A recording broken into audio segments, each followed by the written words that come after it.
व्यक्ति किसी और वस्तु या भाव से परिचित हो ना हो, भय और भविष्य दोनों ही व्यक्ति के मन में सदैव रहते हैं, जिनका अस्तित्व व्यक्ति के अस्तित्व पे भारी रहता है। विचित्र है ना?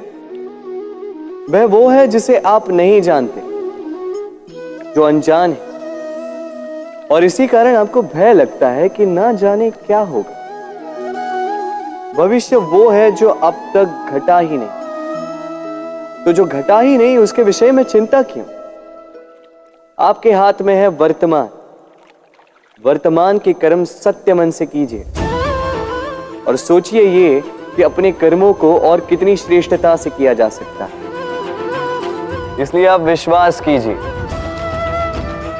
यदि वर्तमान के कर्मों को आप सत्य मन से करोगे तो भय स्वयं ही निकल जाएगा और भविष्य का फल अवश्य ही मीठा होगा।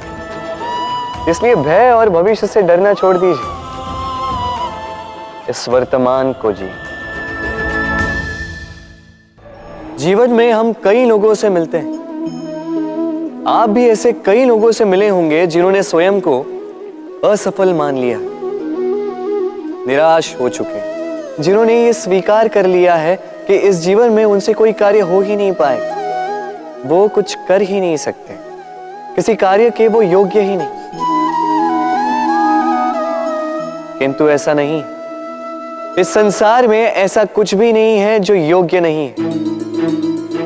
कोई ऐसा अक्षर नहीं है जो किसी मंत्र का भाग ना, कोई ऐसी जड़ी बूटी नहीं है जो औषधि ना, कोई ऐसा विष नहीं है जो समय आने पर अमृत ना बन जाए। और इसी प्रकार कोई व्यक्ति अयोग्य नहीं होता, उसे अयोग्य बनाती है उसकी सोच। इसलिए स्वयं को जानो, जान जाओगे कि आप क्या हो। अपने अंतर मन को जगाएं।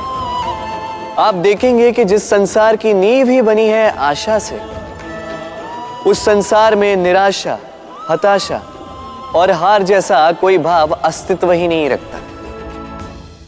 इतना सुंदर पुस्तक है, सुंदर आवरण है, सजाए हुए पृष्ठ है,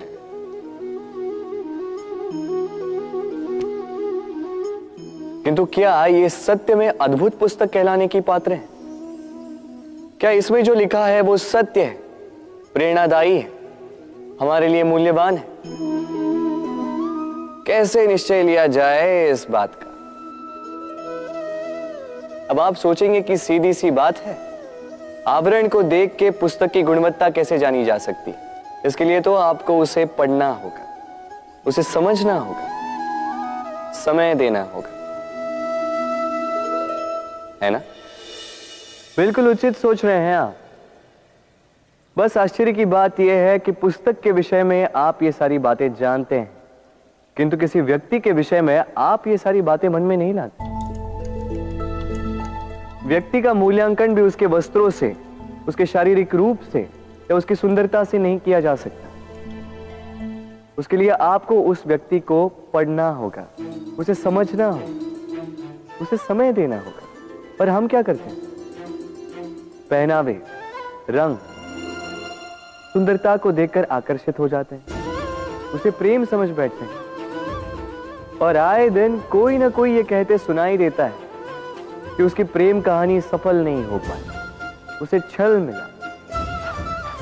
किंतु इसमें दोष किसी और का नहीं, स्वयं आपका है। आपने उस व्यक्ति को समय नहीं दिया, आपने उस व्यक्ति के विचार नहीं परखे। प्रेम 2 क्षण में बनने वाला पकवान नहीं है, इसका स्वाद चखने के लिए आपको जीवन भर का समय देना पड़ेगा। तो समय दीजिए, एक दूसरे के रूप से नहीं, आत्मा से जुड़ी, निश्चित ही मन प्रसन्नता से कह उठेगा, राधे राधे। हम में ऐसा कोई नहीं होगा जिसने वृक्षों को ना देखा, वृक्षों पे इन पक्षियों को ना देखा, इनके घोंसलों को ना देखा, इन पक्षियों को अपने छोटे छोटे बच्चों को भोजन कराते ना देखा। संसार का सबसे ममत्व वाला दृश्य होता है। चिड़िया दूर से अपने चोंच में दाना भरकर लाती, स्वयं भोजन करने में असक्षम संतान की चोंच में डालती है, स्वयं भूखी रहकर निस्वार्थ निश्चलता से। और जब संतान के पंख निकल आते हैं, वो उसे उड़ना सिखाती और उसके पश्चात उसे स्वतंत्र कर देती है अपना जीवन जीने के लिए, इस आकाश में उड़ान भरने के लिए। और हम मनुष्य क्या करते हैं? जिस संतान को हम पंछी की भांति पालते हैं, उसके पंख निकलते ही हम उसे बांध देते हैं, ये सोच के कि कहीं वो दूर उड़कर न चली जाए। ऐसा नहीं कि इस स्थिति में माता पिता को संतान से प्रेम नहीं है, अवश्य, किंतु इसमें प्रेम पर मोह भारी पड़ जाता है, जो स्वयं अपने और संतान के भविष्य के बीच में बाधा बन जाता है। हम ये भूल जाते हैं कि हम केवल जन्मदाता हैं, भाग्य विधाता नहीं। तो जब प्रेम में मोह आ जाए तो वो प्रेम नहीं, स्वार्थ बन जाता है। इसलिए प्रेम को पास रखिए और मोह को दूर, क्योंकि जिससे प्रेम करते हैं उसका विकास नहीं रोका करते। प्रेम संसार का सबसे पवित्र बंधन है, पर सच पूछो तो ये बंधन से मुक्ति है, स्वतंत्रता है।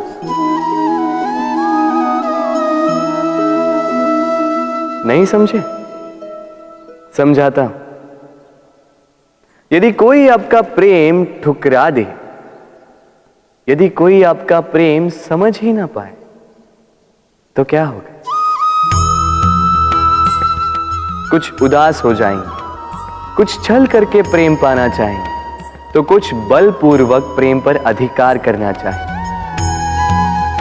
किंतु यह आवश्यक नहीं कि जिससे आप प्रेम करते हो उसे भी आपसे प्रेम, क्योंकि प्रेम कोई वस्तु नहीं है, न राज्य है, न धन जिसे आप बल से अपने वश में कर सको। प्रेम वो शक्ति है जो आपके लिए हर बंधन तोड़ सकती है, किंतु स्वयं किसी बंधन में नहीं फंसती। तो जिससे भी आप प्रेम करते हो उसे स्वतंत्र छोड़ दीजिए, क्योंकि स्वतंत्रता ही वो भाव है जो जीव को सबसे अधिक प्रिय है। प्रेम सच्चा होगा तो उसे अवश्य समझ में आए। तब तक के लिए निस्वार्थ भाव से प्रेम कीजिए, स्वार्थ हट जाएगा तो प्रेम आ ही जाएगा और मन प्रसन्न होकर बोलेगा, राधे राधे।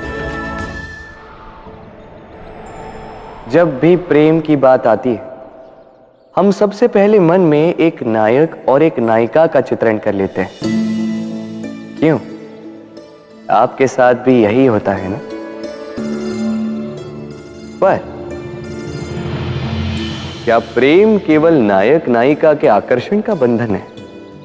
नहीं, प्रेम तो परिवार से हो सकता है, माता पिता भाई बहन से हो सकता है, सखा मित्रों से हो सकता है, देश और जन्मभूमि के लिए हो सकता है, मानवता के लिए हो सकता है, किसी कला के लिए हो सकता है, इस प्रकृति के लिए हो सकता है।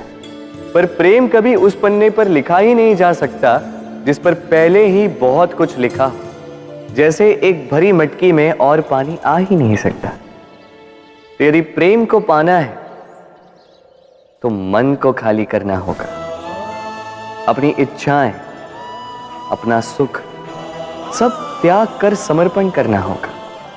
अपने मन से व्यापार हटा दो, तभी प्यार मिलेगा और मन